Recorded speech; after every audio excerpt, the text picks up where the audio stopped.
guys আমি নিহাহঁতৰ ঘৰলৈ আকৌ গৈ আছোঁ বাই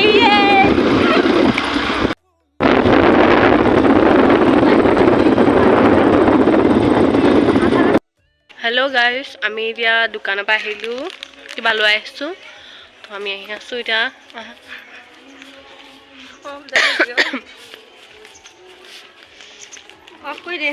গাইজ আমি ওলাই গৈ ৰেডি হ'লোঁ চ' এতিয়া আমি আউটফিটটো আমাৰ দেখিছে চ' মোৰ আউটফিটটো pinky and her this one orange and red mix হ'লে যিটো কালাৰ হয়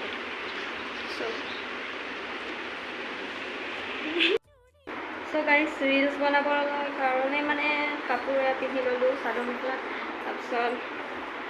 সেয়া নিহা আৰু মই তো আমি এতিয়া ৰিল বনাম গাইজ পিং চিং মাৰি লৈছোঁ এতিয়া ৰেডি হ'ম তো যাবলৈ হ'ল আৰু